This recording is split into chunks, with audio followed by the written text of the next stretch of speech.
Oh man, welcome back. Welcome back, Mishpachah. Welcome back to the road trip, Kingdom Builders. Oh my oh my goodness. There it is. All right. That's right, road trippers, Kingdom Builders, Akeem and Akatim, brothers and sisters, mothers, fathers, aunties and uncles, grandmas and grandpas, everybody in the house. Shalom, shalom. Shabbat shalom. Shabbat shalom, shalom, man. You understand me? That's right, Naga. And we're about to read today. Oh, yeah. We's about to read today. Jubilees, man. All right. All praises to the Most High, Abba Yahweh, Bahashem, Yahweh Shai, Waha Ruach HaKadosh, man. All praises to the Overseer Yahweh. Glory to Yahweh Shai, Hamashiach, right? King, High Priest, Order of Melchizedek. That's right, boy. The first fruit. Honors to the Ruach HaKadosh, man. Wisdom. That's right. And my love and my respect goes out to each and every single one of you, Kingdom Builders, Road Trippers. Kingdom Builders, Road Trippers. Hallelujah, Selah. You understand me? That's right. Good to have y'all, man. I'm ready to read. We're going to finish up the book of Jubilees today. All right? You ready to do that? All right. Well, it doesn't really matter if you're ready to do it or not, because that's what's going to happen. Either you're going to follow along or just pick it up when you're ready. But I'm just letting you know the order of operations today, okay? We're dipped in, man. Bathe in water, bathe in fire. About to get these scrolls, all right? You got a few moments. Get your scrolls out with you, man. Follow along. Either you're following on hard copy or get yourself an internet version of it. I don't care, man. Watch that blue screen. Scroll on it. I don't care. Chapter 38, Jubilees. No further ado. Ladies and gentlemen, please take your seats, man. We're about to begin. All right? You ready? Let's get this work. Let's begin.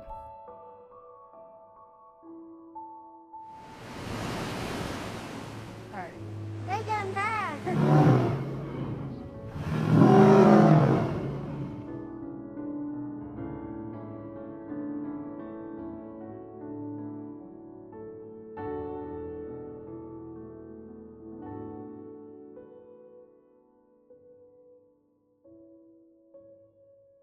Chapter 38, and it reads, And after that Yahudah spoke to Yaakov his father, and said unto him, Bend your bow, father, and send out your arrows, and cast down the adversary, and slay the enemy, and may you have the power, for we shall not slay your brother, for he is such as you, and he is like you.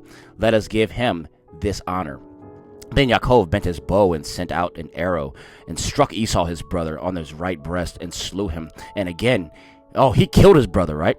And again, he sent out an arrow and struck Adaran, the Armenian. Oh, you know who the Armenians are. The Kardashians. You know the Kardashians, Kim Kardashian and all those. Those are Armenian women. Those are Armenian witches, all right? Those are whores. Those are prostitutes. Those are concubines. The Armenian order of witchcraft, wickedness, man. Those are Armenians. If you want to know what an Armenian looks like, look up Kim Kardashian or any of the Kardashian families. Those are Armenians, okay? They're witches. Let's continue. Adaron, the Armenian, on the left breast, and drove him backward and slew him. And then went out the sons of Yaakov, they and their servants, dividing themselves into companies on the four sides of the tower. And Yahudah went out in front, and Naphtali and Gad with him, and 50 servants with him on the south side of the tower, and slew all that they found before them, and not one individual of them escaped. And Levi and Dan and Asher went out on the east side of the tower, and 50 men with them, and they slew the fighting men of Moab. And those are the Chinese, the Asians, right? Moab, the Asians. And Ammon, and Reuben, and Issachar, and Zebulun went out on the north side of the tower, and 50 men with them. And they slew the fighting men of the Philistines. More Persians, right? Some more of those Muslims, Islams, all right? And Simeon and Benjamin and Enoch, Reuben's son, went out on the west side of the tower, and 50 men with them, and they slew of Edom and the Horites, and 400. See, those are the Caucasians, Edom. And see, so we're fighting all nations, man. We fought the Indians, we just fought the Asians, we just fought the Arabs, and we're fighting the Caucasians right now. Here we go. And slew Edom of the Horites, 400 men, stout warriors, and 600 fled. Those are the Vikings, and they got smacked. They got smacked, man. Man, screw your little Valhalla. You know what I'm saying? We just took you down in one war. And 4 of the sons of Esau fled with them, and left their father lying slain as he had fallen on the hill which is in Aduram. And the sons of Yaakov pursued after them in the mountains of Seir. And Yaakov buried his brother on the hill which is in Aduram, and he returned to his house. So see, he still buried Esau because he loved him. even though Esau didn't love us. Verse 10, and it reads, and the sons of Yaakov pressed hard upon the sons of Esau in the mountains of Seir, and bowed their necks, so that they became servants to the sons of Yaakov. And they sent to their father to inquire whether they should make peace with him or slay them. And Yaakov sent a word to his sons that they should make peace, and they made peace with them, and placed the yoke of servitude upon them, so that they paid tribute to Yaakov and to his sons always. And they continued to pay tribute to Yaakov until the day that he went down into Mizraim. And the sons of Edom have not gone quit of the yoke of the servitude which the 12 sons of Yaakov have imposed on them until this day. And these are the kings that reigned in Edom before the reign of the king over the children of Yasharel unto this day in the land of Edom. And Balak, the son of Beor, reigned in Edom, and the name of his city was Danabah. And Balak died, and Yaakov and Jobab, the son of Zerah of Boser, reigned in his stead. And Jobab died, and Asam of the land of Teman reigned in his stead. And Asam died, and Adath, the son of Barad, who slew Midian in the field of Moab, reigned in his stead, and the name of the city was Avith. And Adath died, and Solomon from Amasaka reigned in his stead. And Solomon died, and Saul of Ra'aboth the river, by the river, reigned in his stead. And Saul died, and Bealunan, the son of Akbor, reigned in his stead. And Bealunan, and the son of Akbor died, and Adath reigned in his stead. And the name of his wife was Maitabith, the daughter of Matara, the daughter of Metabedzab.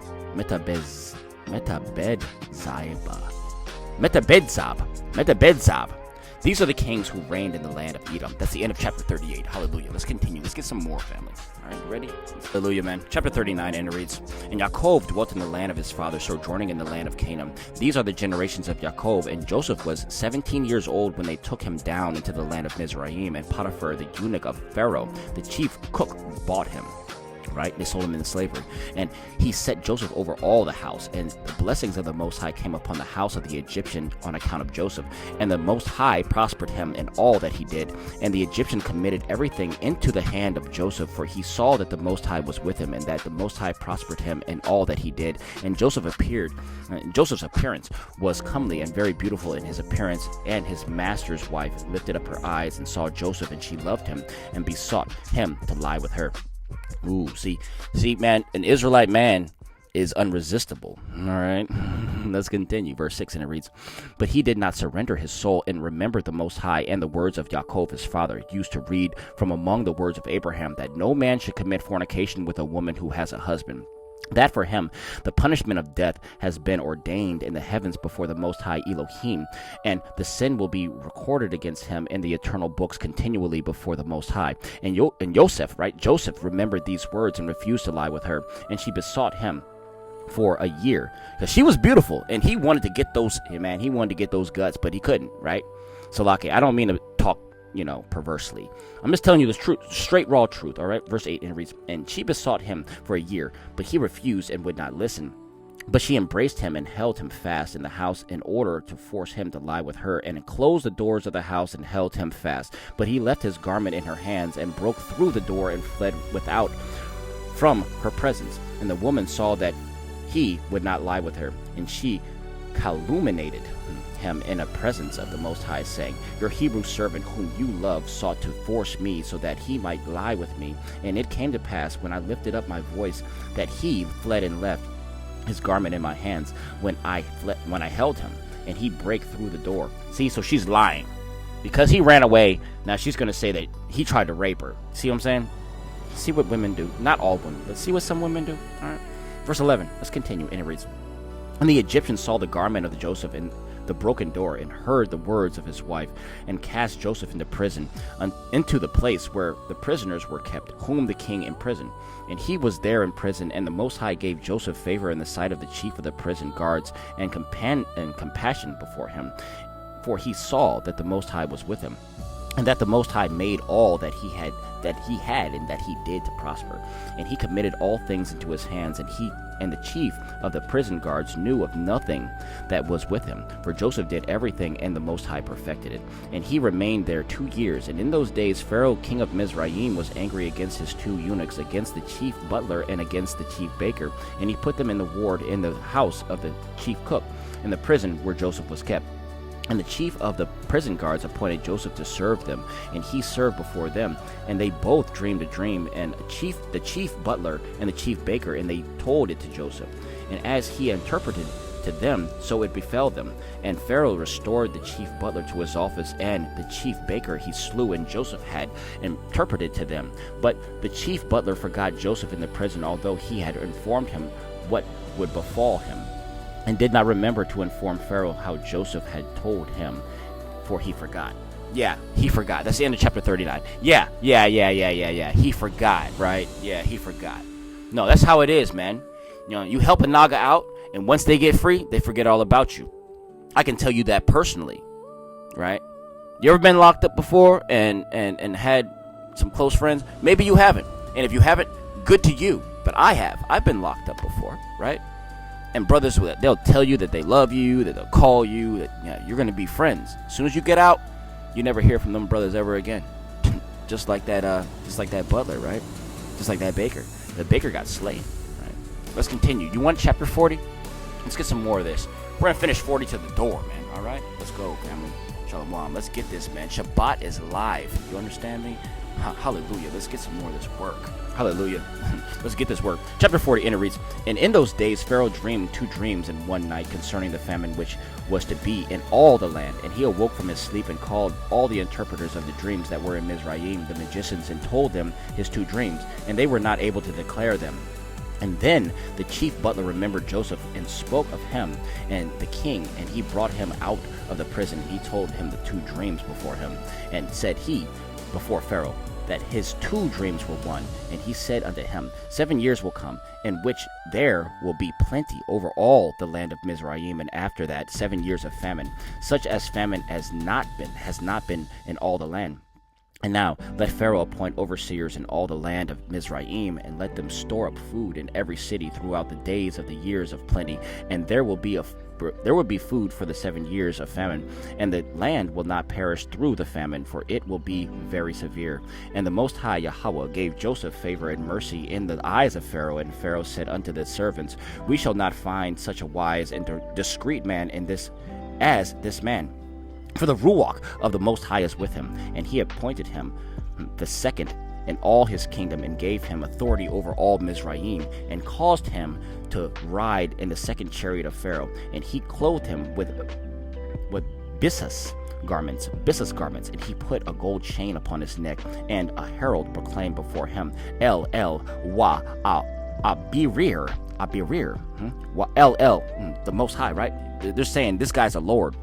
And he placed a ring on his hand, and made him ruler over all his house, and magnified him, and said unto him, Only on the throne shall I be greater than you. And Joseph ruled over all the land of Mizraim, and all the princes of Pharaoh, and all his servants, and all who did the king's business loved him, for he walked in uprightness, for he was without pride and arrogance, and he had no respect of persons, and did not accept gifts.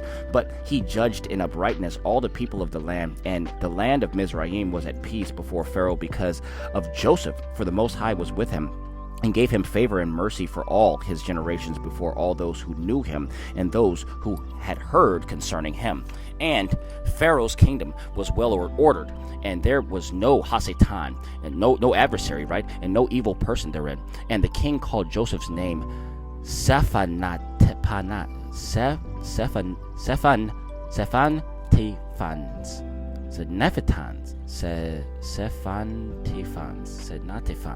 and gave Joseph to wife the daughter of Potiphar, and the daughter of the priest of Heliopolis, the chief cook. And on that day that Joseph stood before Pharaoh, he was 30 years old when he stood before Pharaoh. And in that year Isaac died, and it came to pass as Joseph had said in the interpretation of his 2 dreams, according to he had said it. There was 7 years of plenty over all the land of Mizraim, and the land of Mizraim produced abundantly, one measure producing 1,800 measures. Boy, that's very prosperous. And Joseph gathered food gathered food into every city until they were full of corn, until they could no longer count and measure it for its multitude. That's the end of chapter 40. We're going to close that out right there, all right? Shalom, shalom, peace and blessing to each and every single one of you, Mishpachah, right? Family, brothers and sisters, Akim and Akatim, brothers and sisters, man, mothers and fathers, aunties and uncles, grandmas and grandpas, everybody in the house, man. Shabbat shalom, Shabbat shalom, shalom, man. Peace and blessings to each and every single one of your dwelling places where you stay at, your homes, right? Your children, your loved ones, your friends, and your pets, man. Little fur nagas. Until we speak again, man. Go in peace, drive safe, think safe, eat safe, believe safe, all that stuff safely. And may the Most High dwell with you in your home. Absolutely. I'll see you soon, man. All praises to the Most High. All praises to Yahweh. Bahashem Yahweh Shai. That's right. I'll see y'all soon, man. I love you. Peace out. Yeah.